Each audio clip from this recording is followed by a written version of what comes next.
نوجوانوں سے ہر سال کی طرح اس سال بھی یہ گزارش ہے کہ تابوت کے احترام کا، اس کے تقدس کا مکمل طور پر خیال رکھیں اور بوسہ دینے میں ایسی جلد بازی نہ کریں یا ایسے جذبات کا اظہار نہ کریں جس سے دوسروں کو بوسہ دینے میں کوئی زحمت ہو یا تابوت کی کسی قسم کی بے حرمتی ہو۔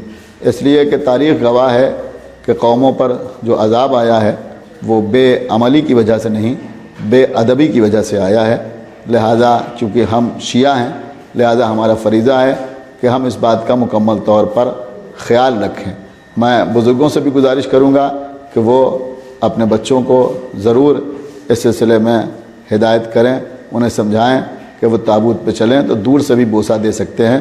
کوئی ایسا کام نہ کریں جس سے تابوت کی حرمت پر کوئی فرق آئے۔